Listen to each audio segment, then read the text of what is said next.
శంకర భగవత్పాదులు ఒక అపూర్వమైనటువంటి ప్రయోగం చేశారు. అమ్మవారి ఎదురుగుండా తీసుకొచ్చి విఘ్నేశ్వరుణ్ణి ప్రతిష్ఠ చేశారు.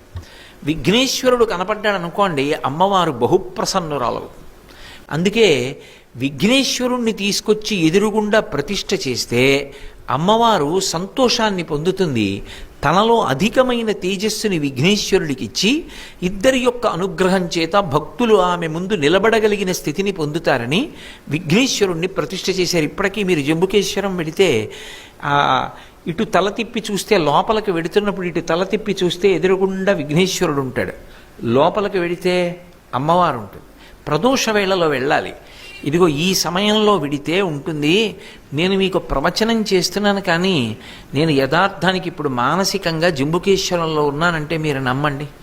నేను ఆ జంబుకేశ్వరంలో శివలింగ దర్శనం చేసుకుని అఖిలాండేశ్వరి దేవాలయంలోకి వెళ్ళేటప్పుడు ఎడంవైపు ఉన్నటువంటి గట్టు మీద ఉన్న శిల్పాలు, ఆ అరుగు, కుడి చేతి వైపు తిన్నగా వెళ్ళిపోతే ఉండేటటువంటి శివలింగం, ఆ మంటపాలు, ఆ ప్రదక్షిణం చేస్తూ వచ్చేటప్పుడు ఉండేటటువంటి ప్రశాంతత, అమ్మవారి ఆలయంలోకి దారి, ఆ విఘ్నేశ్వరుడిని చూసి ఎడం పక్కకి తిరిగి పెద్ద గడప దాటి లోపలికి వెడితే ఎదురుగుండా నిలబడినటువంటి తల్లి, కనపడుతున్న మంజీరాలు, అమ్మవారి ముఖమండలం, ఆవిడ యొక్క వజ్ర తాటంకాలు నాకు మనోనేత్రంలో దర్శనమవుతూ, నేను ఈ సమయంలో భౌతికంగా మీ ముందున్నాను, కానీ మానసికంగా అప్పుడప్పుడు జారి జంబుకేశ్వరంలోకి వెళ్ళిపోతున్నాను.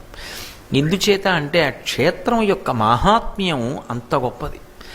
అటువంటి తల్లి యొక్క తేజస్సు విఘ్నేశ్వరుణ్ణి ఎదురుగుండా ప్రతిష్ఠ చేసినప్పటికీ కూడా జనులు నిలబడగలిగినటువంటి స్థితిలో లేకపోతే అప్పుడు శంకరాచార్యుల వారు ఒక అపురూప ప్రయోగం చేశారు. వజ్రములతోటి తాటంకములు చేయించారు. ఆ తాటంకములు శ్రీచక్రాలు వేశారు. అమ్మవారి తాటంకాలు వజ్రాలతో చేసి ఆ వజ్ర తాటంకాల్లో శ్రీచక్రాలు వేశారు. శ్రీచక్రం అమ్మవారి యొక్క నివాసమే కాదు, శ్రీచక్రం అమ్మవారు కూడా.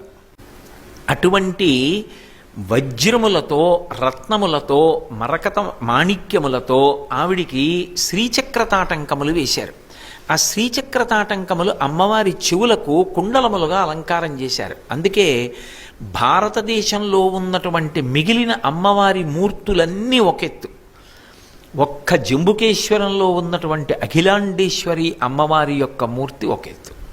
అసలు తప్పకుండా ఒక్కసారైనా జంబుకేశ్వరం వెళ్ళి ఆ శ్రీచక్ర తాటంకాల్ని చూడాలి.